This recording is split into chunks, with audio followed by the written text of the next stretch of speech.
मुअज़्ज़ज़ नाज़रीन व सामिईन, आज से मैं शुरू कर रहा हूँ 100 पार्ट में वीडियो बनाना।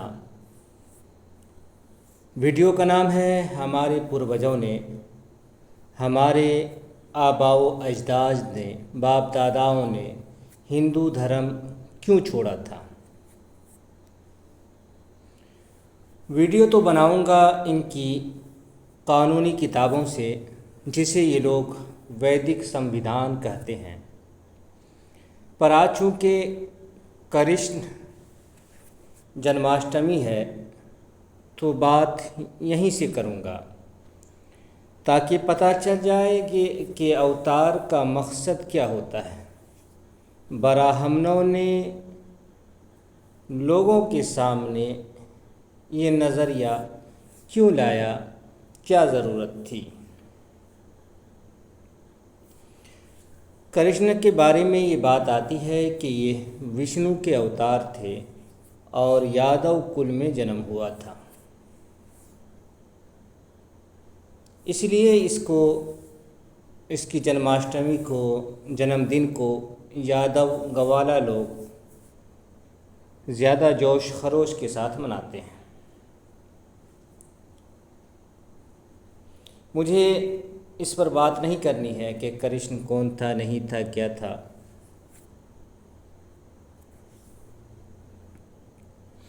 मुझे तो ये दिखाना है आज आप लोगों को कि कृष्ण अवतार के पीछे ब्राह्मणों का इरादा क्या रहा है। देखें, हिंदुस्तान में यादव समाज एक ज़माने से काफ़ी तादाद में रहे हैं, और यादव चूँकि शूद्र है, और शूद्र का मतलब होता है ग़ुलाम, जैसा कि मनुस्मृति वगैरह में आप देख सकते हैं। और शूद्रों का वजूद पिछले जन्मों का पाप माना जाता है, जैसा कि हम आपको दिखला देंगे। शूद्रों के बारे में बेशुमार मज़ालिम के कानून, जुल्म के कानून बनाए गए हैं हिंदू धर्म में। तो ऐसी सूरत के अंदर यादव में एक भगवान के अवतार की बहुत सख्त ज़रूरत थी ब्राह्मणों को, ताकि अगर यादव को ग़ुलाम बना करके रख लिया जाए तो यादव के सहारे से एक बड़ी तादाद फिर ऐसी आ जाएगी सामने जिसको ग़ुलाम बना के रखा जा सकता है। और ये चीज़ आपको इस उत्तरी भारत में देखने को बकसरत ये चीज़ मिल जाएगी।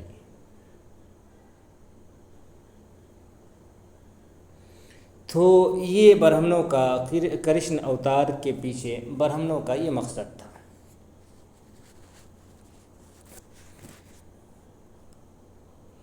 यादव को शूद्रों के दो कैटेगरी में रखा गया है। शूद्र है निचली जाति जितने भी है, लेकिन यादव के बारे में अगर हम पढ़ते हैं तो इसके बारे में दो अलग अलग बातें निकलती है। एक किताब के अंदर तो ये बात है कि ये अंत्यज है। अंत्यज कहते हैं अछूत को, जिसे छू नहीं सकते हैं, अगर छूला जाए तो अगर आप छू लें उसको तो नापाक हो जाएंगे। और कहीं कहीं ये बात मिलती है कि छू सकते हैं, लेकिन मामला वो शूद्रों वाला ऊंच नीच वाला ही रहेगा कि ये नीचे ही शूद्र ही रहेंगे, लेकिन छू सकते हैं, देख सकते हैं। कहीं पर इसके बरखिलाफ़ बात लिखा है, जैसे आप देख सकते हैं व्यास स्मृति का अध्याय 1 और मंत्र 10, 11, 12 आप देख सकते हैं। ये है व्यास स्मृति है, देख लें। इसका मंत्र 10, 11, 12, इसमें देखें बढ़ई नाई गवाला, तो यहाँ गवाला है यादव के बारे में। आप नीचे देखें कि इसी तरह लिखा है कि जो लोग गाय खाने वाले हों, ये सारे लोग यहाँ देखें आप, लिखा है कि ये सब अंत्यज नीच जाति कहे गए हैं। तो यहाँ गवाला को अंत्यज बताया गया है, जिसको आप छू नहीं सकते हैं। आगे लिखा है कि इनके साथ वार्तालाप करके स्नान करें, यानी कि यादव को यहाँ पर व्यास स्मृति के अंदर इतना नीच बताया गया है कि अगर कोई इंसान ऊंची जाति का, वैश्य, क्षत्रिय या ब्राह्मण अगर बात कर ले तो बात करने से नापाक हो जाता है। बात करने वाला ऊंची जाति का आदमी यादव से ग्वाला से बात कर ले तो नापाक हो जाएगा। इसी तरह आगे लिखा है कि इनका दर्शन होने पर सूर्य का दर्शन करें, यानी अगर कोई ब्राह्मण, क्षत्रिय या वैश्य यादव को, ग्वाला को देख ले तो देखने से आँख नापाक हो जाती है। तो ये होता है अंत्यज का मतलब कि किसको आप छू नहीं सकते, बोल नहीं सकते, देख नहीं सकते। तो कहीं पे इसकी इजाज़त भी है। तो ये चीज़ तो यूं ही बीच में आ गई। अब हम आपको कृष्ण की कुछ वो बातें दिखाएंगे जिनसे आपको पता चल जाएगा कि कृष्ण को विष्णु का अवतार बनाकर लोगों को ब्राह्मणों का गुलाम बनाना असल मकसद था। असल मकसद यादव को और यादव से नीचे जो लोग आते हैं यादव की ताकत के अंदर, तो उन तमाम को ब्राह्मणों की ग़ुलामी में डालना, यही कृष्ण अवतार का मकसद था। और ये बात आप कृष्ण की ज़बानी धार्मिक पुस्तकों में एक दो जगह नहीं बल्कि सैकड़ों जगह आप इस चीज़ को देख सकते हैं। हम आपको दिखाते हैं कुछ चीज़ें कृष्ण की ज़बान से कि वो ब्राह्मणों के बारे में क्या बोल रहे हैं, ब्राह्मणों की ग़ुलामी करने के बारे में, ब्राह्मणों की पूजा करने के बारे में। तो वो चीज़ आप देखें ये किताब जो आपके सामने खुली हुई है, ये है ब्रह्म वैवर्त पुराण। ये गीता प्रेस की छपी हुई है। हमने अध्याय इसका नहीं देखा है कितना है, लेकिन पेज नंबर बता देते हैं। ये है पेज नंबर 529 है, गीता प्रेस की है। ब्रह्म वैवर्त पुराण से हम पढ़ते हैं, आप सुने। देखिए यहाँ श्री कृष्ण जी कहते हैं, क्या कह रहे हैं वो सुनने की वाली बात है। कहते हैं कि ब्राह्मण के संतुष्ट होने पर सब देवता संतुष्ट हो जाते हैं। सिर्फ आप ध्यान देते चलें कि क्या क्या लिखा हुआ है। जो ब्राह्मण के पूजन में लगा हुआ है उसके लिए देव पूजा की क्या आवश्यकता है। यानी जो ब्राह्मण को पूज ले, ब्राह्मण की पूजा कर ले, तो देवता वगैरह की पूजा करने की कोई ज़रूरत नहीं है। आगे देखा है कि जिसने ब्राह्मण की पूजा की है उसने संपूर्ण सारे देवताओं की पूजा संपन्न कर ली है, मुकम्मल कर लिया। आगे देखे क्या, देवताओं को नैवेद्य देकर जो ब्राह्मण को नहीं देता है उसका वो नैवेद्य भस्मीभूत होता है, खानी ख़त्म हो जाता है, समाप्त हो जाता है, बर्बाद हो जाता है और पूजन निष्फल हो जाता है, पूजा नहीं मानी जाती है। देवता का नैवेद्य यदि ब्राह्मण को दिया जाए, नैवेद्य बोलते हैं नजराना को, दिया जाए तो उस दान से वो निश्चय ही अक्षय हो जाता है और उस अवस्था में देवता संतुष्ट होकर दाता को अभिष्ट वरदान दे अपने धाम को जाते हैं। यहाँ ये चीज़ आई है कि अगर आप ब्राह्मण की पूजा करते हैं या ब्राह्मण को कोई चीज़ चढ़ाते हैं, भगवान को नहीं चढ़ाते हैं, तो वो चीज़ भगवान को भी पहुंच जाती है। लेकिन अगर आप भगवान को चढ़ा रहे हैं या ब्राह्मण को नहीं दे रहे हैं तो वो चीज़ भगवान तक नहीं पहुंचती है। वो पूजा, ऐसी पूजा ख़त्म हो जाती है, बर्बाद हो जाती है, इसका कोई फ़ायदा नहीं होता है। तो यहाँ ब्राह्मण को देवता से भी समझे कि ऊंचा बताया गया है।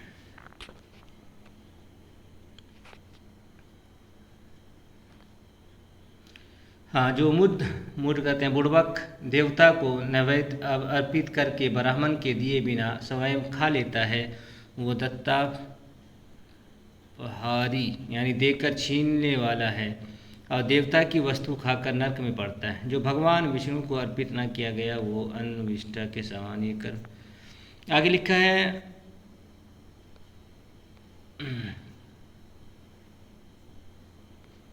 आगे है, यदि नैवेद्य अथवा भोज्य वस्तु देवता को न देकर ब्राह्मण को दे दी गई तो देवता ब्राह्मण के मुख में ही उसे खाकर संतुष्ट हो स्वर्गलोक को लौट जाते हैं। देवता को ना चढ़ा के ब्राह्मण को चढ़ा दे, ब्राह्मण को दे दे तो काम चल जाता है, देवता वहीं से खा लेते हैं।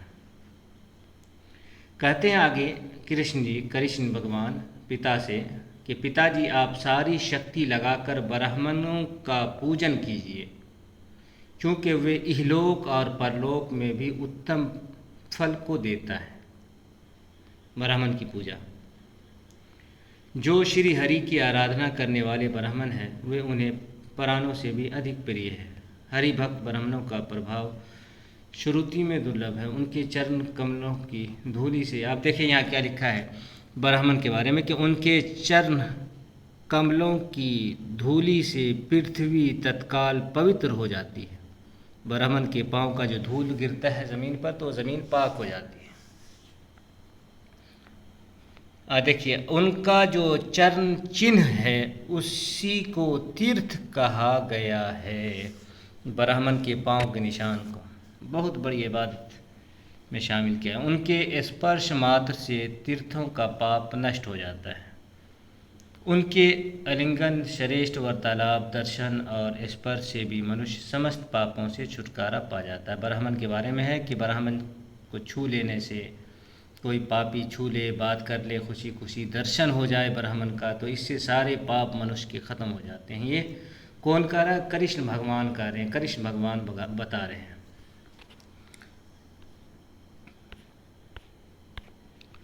ये तो खैर वीडियो बहुत लंबी हो गई है, बहुत लंबी हो गई। इतनी लंबी करने के बारे में नहीं सोचा था। खैर और भी इसके अंदर बहुत सारी बात लिखी हुई, अगर पढ़ने वाला पढ़ना चाहे तो आप पढ़ सकते हैं। यहाँ देखिए आगे लिखा है कि भगवान विष्णु ब्राह्मणों के भक्त हैं। तो भगवान विष्णु भी जो है ब्राह्मणों के भक्त हैं। और भी देखें कुछ चीज़ और भी आपको दिखा देते हैं, जब वीडियो लंबी हो गई तो और लंबी हो जाए। यहाँ देखिए क्या लिखा है।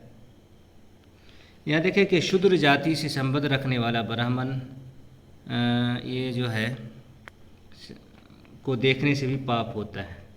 तो यहाँ वो ब्राह्मण जो शूद्र जाति से की स्त्री से, यानी किसी ब्राह्मण की शादी शूद्रा औरत से हो गई हो या किसी शूद्र मर्द की शादी किसी ब्राह्मण से हो गई हो, तो कृष्ण भगवान कह रहे हैं कि ऐसे ब्राह्मण को देखने से भी पाप होता है। और आगे देखते हैं। ये सारी बातें कृष्ण भगवान के मुंह से है, तो इसीलिए हम आपके सामने लाए हैं कि इनके यहाँ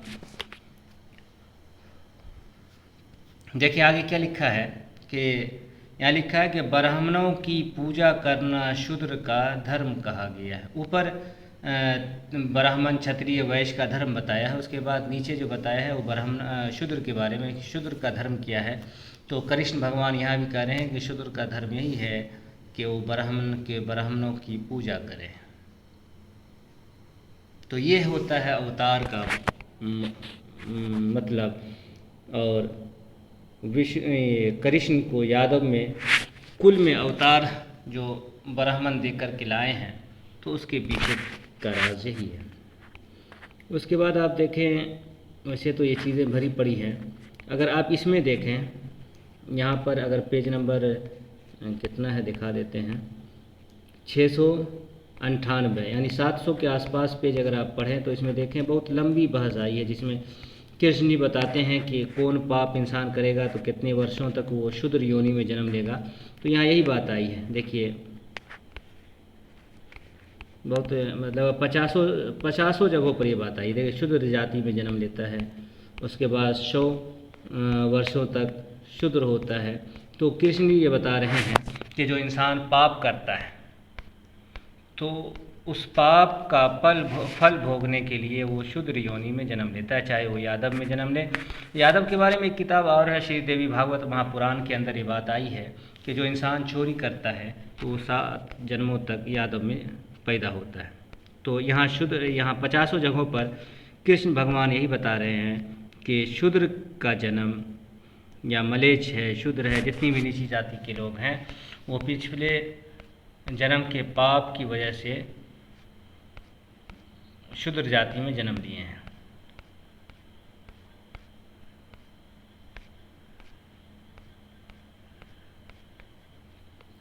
यहाँ देखें, यहाँ क्या लिखा है, कृष्ण जी भगवान बता रहे हैं कि वो एक एक जन्म में तेली, फिर कुम्हार, फिर क्या कहते हैं, सोनार वगैरह के बारे में, धोबी है, ये सब है। ये जितने भी इन इन सबों को नीच जाति में शुमार किया गया है। तो ये बता रहे हैं कि कोई इंसान पिछले जन्म में पाप करता है तो ये सब भोगना पड़ता है, तेली होना पड़ता है, तो सोनार में जन्म लेना पड़ता है। तो ये सब बातें हो गई। तो और भी चीज़ें हैं, शायद के दिखाते हैं अगर मिल जाए कोई और चीज़, अजब चीज़। वैसे तो इसमें देखें भरी पड़ी है, कितना दिखाएं।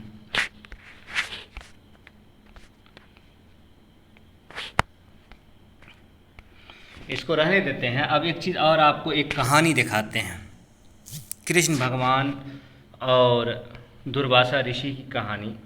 उस कहानी को, वैसे तो ये जो बात आपके सामने आई है, इस बात से भी आप समझ गए होंगे कि अवतार का मकसद क्या था, ब्राह्मणों ने ये अवतार का नज़रिया लोगों के सामने क्यों लाया था। और ये कहानी अगर आप पढ़ें, अगर कोई भी इस कहानी को पढ़ लें तो फिर सारा भेद ही खुल के रह जाएगा कि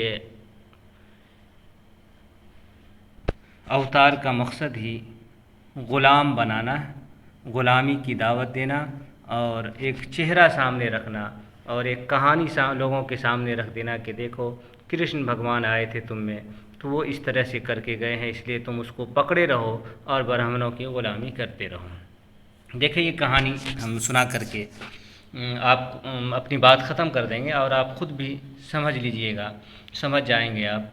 वैसे आप समझ भी लिए होंगे कि इसका मकसद ही और इसका मतलब ही, अवतार का मकसद ही ये ग़ुलामी है। देखिए, यहाँ लिखा है, ये महाभारत है। महाभारत का देख लेते हैं कौन सा पर्व है।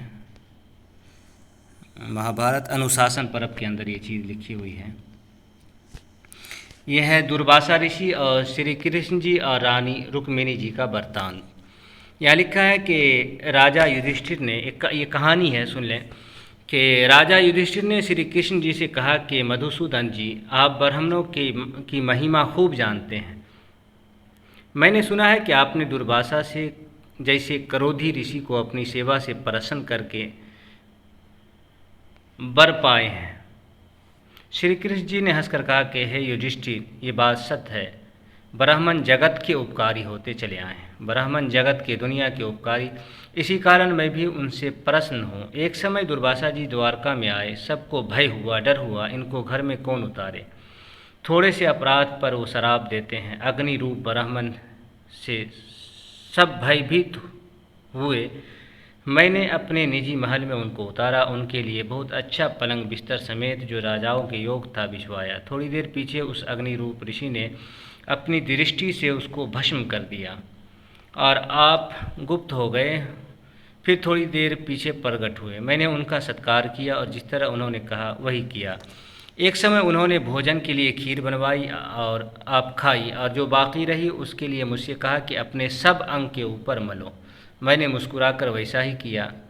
पूरे सर से लेकर पाँव तक, पाँव को छोड़ दिए थे लेकिन पूरे अंग पर कह रहे हैं कि मल लिया, पूरे बदन पर, और अपने सारे शरीर के ऊपर उस खीर को मला। तब ऋषि बहुत प्रसन्न हुए। आप रथ में बैठे और यहाँ से आप सुने आप कि ब्राह्मण क्या है, ब्राह्मण का कि मतलब,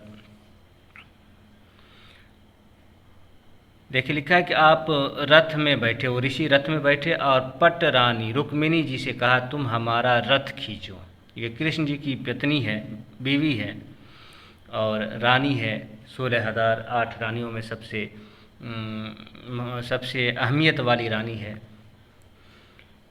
तो उससे कहा क्या है कि कहाँ गया, रथ पे जो है पट रानी रुक्मिणी जी से कहा कि तुम हमारा रथ खींचो और खीर मुँह से मलो। फिर उनको घोड़े की जगह रथ में लगाकर आप हमारे महल से निकले। रथ घोड़ा खींचता है लेकिन औरत को, बीवी को, कृष्ण जी की बीवी को घोड़े की जगह लगा दिया, मुंह में खीर मल दिया और कहा कि अब लेकर के निकलो। और आगे देखिए कितनी मज़े की चीज़ है, से निकले, मैं भी उस रथ के साथ हो लिया। कृष्ण जी कहते हैं, मेरे साथ देखते हुए दुर्वासा ऋषि ने रानी रुक्मिणी के बाजार में चाबुक मारा। जैसे घोड़ा को चाबुक मारते हैं चलने के लिए, तो वही चाबुक ऋषि के हाथ में है और रानी रुक्मिणी को मार करके चला रहे हैं। अब आगे देखिए क्या है कि द्वारकावासी आश्चर्य में थे और कहते जाते थे कि ब्राह्मणों की सिवा और किसको सामर्थ्य है जो ऐसे रथ में सवार होकर बाजार में निकले जिसमें पट रानी रुक्मिणी जी हो, जो साक्षात लक्ष्मी श्री कृष्णचंद्र द्वारका देश के पटरानी जुटी हुई है। अब इस जुमले को आप देखें तो पता चल जाएगा, और कोई अंधभक्त भी होगा तो वो भी समझ जाएगा कि ये जो अवतार है, अवतार को लाने का मकसद ब्राह्मणों का, ये अवतार के ज़रिए से लोगों के दिमाग के अंदर ब्राह्मणों की ग़ुलामी को भरना है।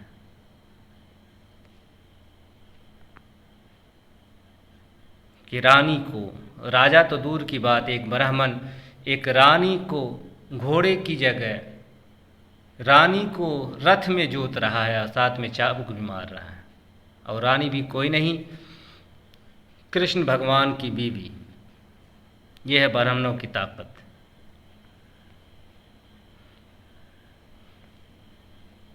आगे क्या लिखा है देख लें ये भी, कि ब्राह्मणों की महिमा जानकर ये कह रहे थे सारे लोग कि जहरीला सांप से भी ज़्यादा तेज ब्राह्मणों का है, जहरीला सांप से भी ज़्यादा जहर वो ब्राह्मणों के अंदर होता है।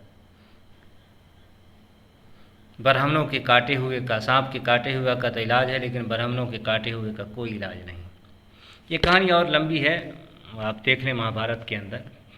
हम तो सिर्फ इतना बताना था कि अवतार, ये जो आज लोग अवतार अवतार बोल रहे हैं, चाहे वो राम जी हो या कृष्ण जी हो, आप इसको पढ़ें और इसके ये जो बताए हैं लोगों के सामने, जो बात रखे हैं, उन बातों को आप देखें तो आपको साफ पता चलेगा और ज़रा सा भी शक आपके अंदर नहीं आएगा कि अवतार का मकसद ही होता है, मकसद होता था, अवतार को लाने का मकसद यही था कि किस तरह से हम लोगों को, जितने भी शूद्र समाज है, उसके ज़हन को और उसके पूरे वजूद को ग़ुलाम बना कर के रखें। तो ये चीज़ थी, यही बात बतानी थी। तो खैर आज से ये चीज़ शुरू हुई है, ये बात, इस पर काम शुरू किए हैं और इरादा है कि 100 पार्ट में वीडियो आएगी, और कल से जो वीडियो आएगी वो कानून की किताबों से आएगी। ठीक है, शुक्रिया।